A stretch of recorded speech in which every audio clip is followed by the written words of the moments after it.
Sa bawat sulok ng pilar, may nanay, ate, at kaibigan na tahimik na lumalaban sa sakit na pwedeng iwasan, ang cervical cancer. Ang cervix o kwelyo ng matres ay ang dulong bahagi bago bumaba sa vagina or birth canal. So pag sinabi nating cancer, ito ay dulot ng pagbabago sa genes na nagre-resulta sa abnormal na cells na dumadami at lumalaki ng walang kontrol. So yung ending, pwedeng magkaroon ka ng tumor or bukol at pwede din itong kumalat sa ibang parte ng katawan. Ang cervical cancer, ang pangalawang pinakakaraniwang cancer sa mga kababaihan sa Pilipinas. Karamihan ay nalalaman na lamang kapag huli na. So yung sanhi ng cervical cancer ay ang human papillomavirus or HPV. Isa itong virus na nakukuha sa pakikipagtalik.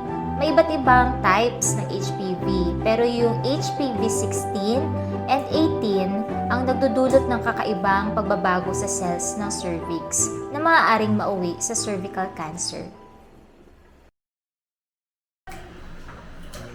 Ang unang stages ng cervical cancer ay maaaring walang palatandaan.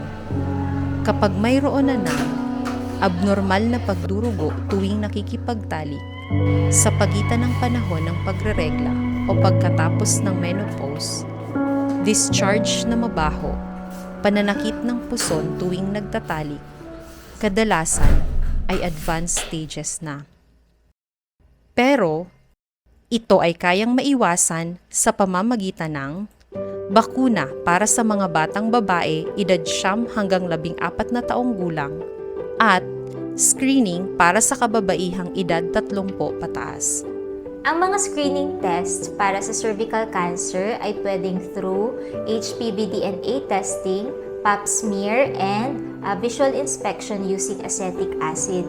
Dito po sa RHU, ang ginagawa natin ay visual inspection using acetic acid or suka na may 3 to 5% concentration. So nilalagay po namin ito sa cervix at titingnan natin kung magkakaroon ng reaction. Kung mag-positive, hindi naman po kaagad cancer.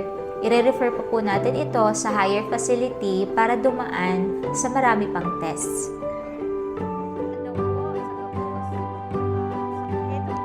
Maagang pagsusuri, proteksyon sa mga kababaihan. Magpa-VIA screening tuwing Miyerkules sa Pilar RHU. Para sa mga katanungan, maaaring makipag-ugnayan sa pinakamalapit na health workers sa inyong barangay o sa ating Rural Health Unit sa LGU Complex, Barangay Kalungay. Pwede rin tayong mag-text sa Pilar Rural Health Unit hotline number 0969-4241-388. Pwede rin tayong magpa-VIA screening tuwing Miyerkules sa Pilar RHU o magpa-HPV vaccine tuwing school-based immunization para sa mga babaeng 9 hanggang 14 na taong gulang. Meron din tayong official FB account na ipa-flash sa inyong screen. Ang cervical cancer ay kayang iwasan. Magkaisa para sa kalusugan ng kababaihan dito sa Pilar, Sorsogon.